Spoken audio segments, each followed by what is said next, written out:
Fucking Bay Area rocks, motherfucker. Raiders Nation, bitch. You're watching Bay Area Rocks, and I have Nashville Pussy with Ruyter Suys. Hi. How's it going? Good. How's the tour been? It's been eventful, Yeah. to say the least. Yeah, it's a fucking roller coaster, man. Because we've had 4 different bass players. Yeah. Is that right? Yeah. What other bass players? 5, including. What other? Oh, I know, but what other bass players besides Karen? Well, we had Karen, and then she had to go home for a funeral, and then we recruited the girl from Civet, who is no longer with them. This has been a crazy tour, and she played 5 or 6 punk rock songs, and then we got a local guy in Hamilton, Ontario, to play another 9 songs. He learned them that day. And so the 2 of them did the set, and then we had a couple days off, so we flew in Eddie Spaghetti from Super Suckers and called ourselves Super Pussy for the week that we went out with him. Nice. And then we found out that Karen wasn't coming back for the remainder of the tour, and so we recruited Jason Freeman back here. Good-looking guy. Good-looking guy on bass from Zeke. So, and we have yet to come up with a good moniker for that one, but maybe Speed Pussy? I don't know. Pussy Speed? I don't know. That's actually pretty good. Zeke doesn't really work.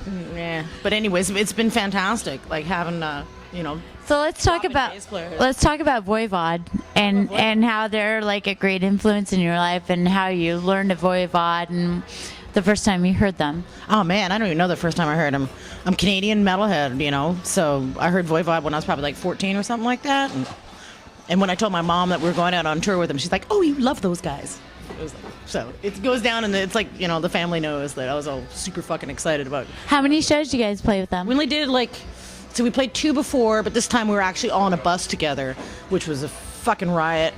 And I saw the pictures. They look pretty dirty. That wasn't shit, man. That wasn't shit. First night of the tour. Okay, Snake's not supposed to drink Jack Daniels, right? The singer. And we're managed by the same people. And our manager sends me a note that says, "Ryder, keep your clothes on, don't climb on anything, and don't give Snake any whiskey," right? You're I have to climb on him to get to my loft. You have to climb on him to get the whiskey, evidently. But it was so the first night we have this the giant bottle of Jack, the one right below the handle, below the handle size, fucking huge. And our tour manager, British guy Simon, he goes, "Don't take this as a challenge." And it's don't look at it as if it's a fucking dare, right? And it's are you kidding me? And it was Snake's birthday, and I know there was a lot of us involved, but we polished off that entire fucking bottle, and we were still upright. We're still jovial and all that, and we're on the bus. It's just a big traveling drunk, right? And so before we actually passed out, I don't even know if we ever did pass out. While we were still aware, we took a picture of me laying completely on top of Snake, totally passed out with the bottle right next to both of us, and we sent it to our manager, and he just wrote back, "Nice guys," just or real funny or something like that. It was fucking great. So well, that was day 1. Damn, that's how you started off the tour, huh? Cheers to that. Woo! To my buddy Jack and all who sail in her. For sure. So tell me about the festivals you guys played in Europe. Let's see. We did. Oh my God, we played this. What the hell was it called? Guitar in Scene, which was it's in France, right on the Swiss border, practically Geneva. And that was bizarre. It was a guitar festival, a 3-day guitar festival with all these people who've been on the cover of fucking Guitar Player magazine, Al Di Meola. Was Marcus Henderson there? I don't know who that is. Maybe. He did the Guitar Hero games. Yeah, no, I have no idea. Maybe? I don't know. But it was a plethora of guitar stars. It was just really strange. And we were on there with Motorhead, thank God. So we were on the rock night. Awesome. And it was fucking fabulous. And I got to meet Al Di Meola, who was one of my guitar heroes when I was and Paco de Lucia was in there. Oh, shit. He was not there.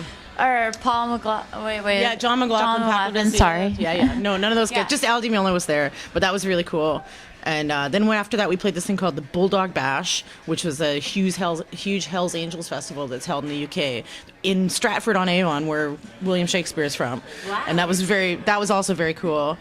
But we played on tribute band night because it was the only time they had space for us. So we were on the same night as like an AC/DC tribute band, and I don't know what other kind of tribute band. So we're a Nashville Pussy tribute band. Like, we're playing our shit. I mean, we're copying our shit. Just like we're so much like us. It's amazing. Like, Nice. but it was really cool though. And as usual, like bikers are like typically really fun to play for because they're I don't know. I think they're I don't know if what music they're used to listening to, but you know, like I think of us as like music for the new biker generation. It's like we ain't playing fucking Mustang Sally and we ain't playing Born to Be Wild, but Go Motherfucker Go is a hell of a fucking biker chant, you know. Come on, let them eat pussy. Come on. So actually, how do you guys like from your new album, From Hell to Texas? How do you like think you're like progressing from the early stages of Nashville Pussy? We learned how to play a lot better, but I don't know if we've really applied any of that to our music. So You guys have, believe me. slight progression, but generally speaking, we're still we're trying to put out the same album as we have. You know, we're trying to stick to what we know best. We're not fucking straying from the formula. It's like, you know, because I mean, so far the formula is, you know, secured us a place in like, you know, obscure history. So we may as well stick with that. I mean, because if we strayed off of it, who knows what might happen? We might get popular or something. Well, wait, you guys actually have a project going, you and Blaine, don't you? What's it called? It's called Buzzard. It's just like Nashville Pussy was created out of boredom. That was like, you know, we were in a studio and we were actually recording the 9 Pound Hammer. 9 Pound Hammer just put out Blaine's other band. 9 Pound Hammer just put out another album, and while we were waiting for the singer to turn up and do his parts, we started a whole nother fucking band. Like literally, like we're just sitting, like a whole band plus me, we're sitting around with nothing to fucking do. And it's like we just started fucking jamming, and what do you know? Like we wrote and recorded like 9 songs in the time that it took to record an entire 9 Pound Hammer album. Like it was like we had that much fucking dead space on our hands. It was like, fuck it, man. Like I think we're a fucking band. Like how the hell did this happen? Like I mean, and I'm on keyboards. It's like, what the fuck? Yeah, it's like Ruyter, can you play keyboards? Like I don't know, man. Actually, she can. You know, well, I don't know if I can, but I'm doing it. You know, like it's like let's put her in front of there and see what happens. I'm like, hey, what do you know, man? Like we're fucking rocking the keyboards. But we've yet to play live, but we've got almost an entire album recorded, and it's more of a southern rock, Faces meets Black Crows meets Clutch kind of thing. So it's like dark southern rock with a little 70s flavor to it. So people can actually buy it now. Nope, no, not this one. Not yet. Buzzard is not out, but the 9 Pound Hammer Country Classics album is out, and it's fucking fabulous. And on top of that, if you're a fan of me, I'm totally a fan of you. on every fucking track.